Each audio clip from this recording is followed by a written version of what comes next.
Assalamu alaikum. Cambridge has announced that they are going to give the COVID exemptions to all the private candidates as well who are going to appear in October-November 2022 series. They have already informed the schools about the procedure, that how the schools are going to process their exemptions. Now they have informed the students, they have started informing the students as well who are appearing in any of the exam in 2022 October-November series as a private candidates. So I'll be letting you know that how you are going to apply for the exemption in this series. इस video में मैं वो भी बताऊंगा. Then what are the components जिनमें exemption provide की गई है, मीन्स कौन कौन से components की exemption जो है वो ऑफर की गई है वो भी बताऊंगा. And I'll be letting you know some pros and cons as well.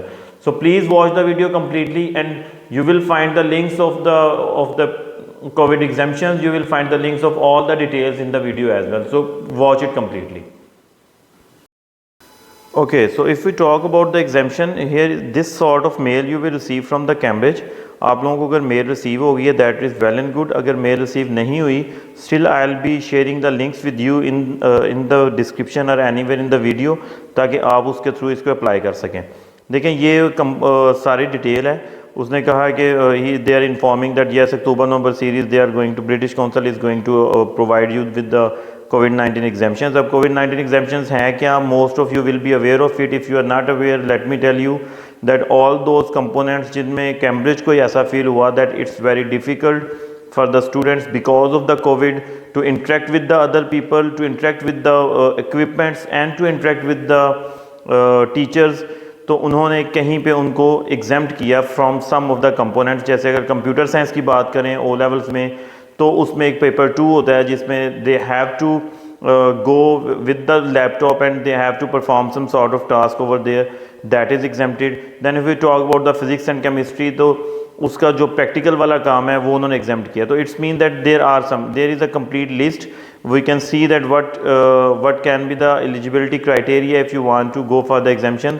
ये उसने पूरा इसमें बताया कि एग्जाम्शन कौन कौन सी अवेलेबल हैं. पहले आपको ये जानना है कि एग्जाम्शन को अंडरस्टैंड करना है कि एग्जाम्शन है क्या.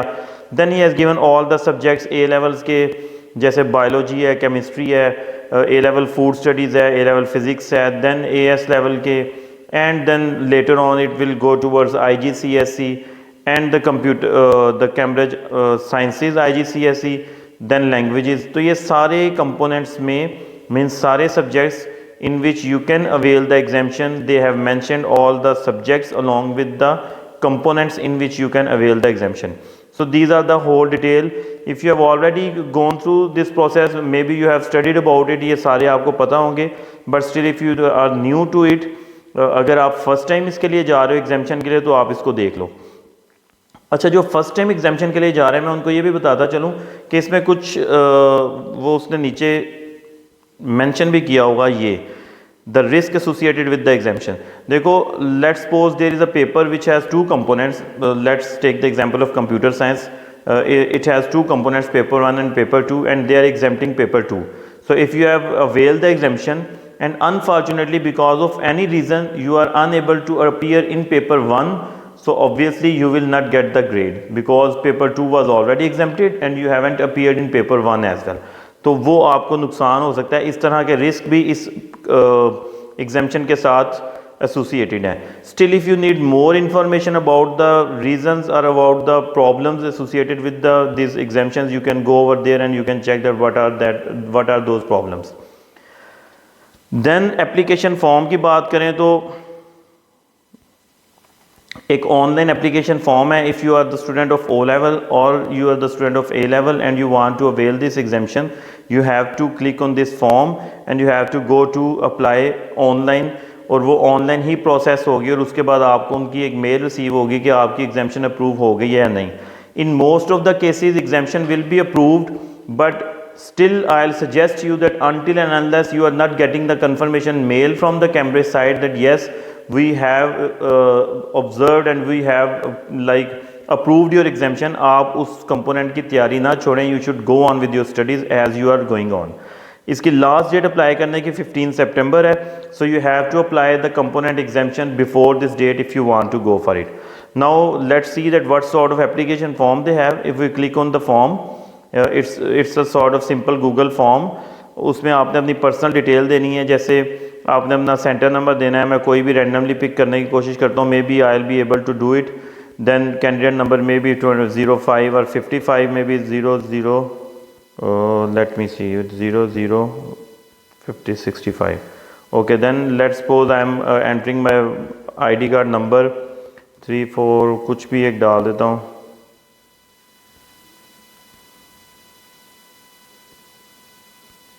मे बी अब ये मुझे एंटर होने देगा या नहीं, I don't know.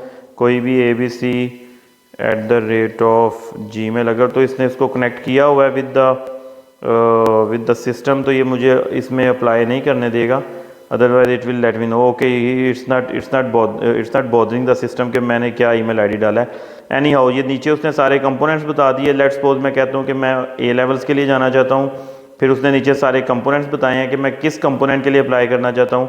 Let's suppose I have picked any 3, then you will go ahead and you will read these risk associated with the exemption और सारी इसकी डिटेल पढ़ने के बाद आप इसको सबमिट कर देंगे। अब जब आप ये फॉर्म सबमिट कर देंगे इसका मतलब है आपकी रिक्वेस्ट कैम्ब्रिज के पास चली जाएगी and Cambridge will look into the detail that why you are which component you are going to you have applied for the exemption और वो फिर decide करेंगे and then send you a mail that yes your exemption has been approved और आपका उसके बाद आपको उस component में appear होने की ज़रूरत नहीं है। अब जो आपकी statement of entry आती है, statement of entry will remain the same, उसमें कोई भी चेंज नहीं आएगा। ऐसा नहीं होगा कि जो पेपर आपने एग्जेम्प्ट कर दिया हो वो कंपोनेंट उसमें शो ना हो रहा हो, ऐसा नहीं होता। Statement of entry will remain same. The only evidence which you will have with you that you were exempted from a particular component will be the mail which you will receive as a feedback or as a approval। और secondly ये जो form जो आपने responses save करने हैं इसको submit करने के बाद वो आपको एक ऑप्शन देगा इसको एज अ PDF सेव करने का या इसका प्रिंट लेने का। तो it's better that you should save it's PDF anywhere so that in case if you feel that there is some problem in future you can go ahead with that और आप उसको जान सको, उनको एक एविडेंस दे सको कि हाँ मैंने इसमें अप्लाई किया था, मेरे ये कंपोनेंट्स थे और ये प्रॉब्लम आया। कुछ इंपॉर्टेंट इंस्ट्रक्शंस इसने नीचे दिए हैं, इनको भी पढ़ लीजिएगा। Still I will suggest you, देखें if you are going towards, let me talk about the pros and cons. अगर हम प्रोज एंड कॉन्स की बात करें तो कंपोनेंट एग्जेम्पशंस जो हैं इसमें अभी तक एज़ पर माय नॉलेज पिछले 3 साल से जो मैं देख रहा हूँ कंपोनेंट एग्जेम्पशन में बच्चों को फ़ायदा हुआ है। Whenever you are applying for the exemption उसका फ़ायदा ऐसे होता है कि आपने 2 कंपोनेंट थे उसमें से एक एग्जेम्प्ट कर लिया, now you have to go for only 1 component and you will struggle for it, you will prepare it well, you will go for the paper and you will get the good grade.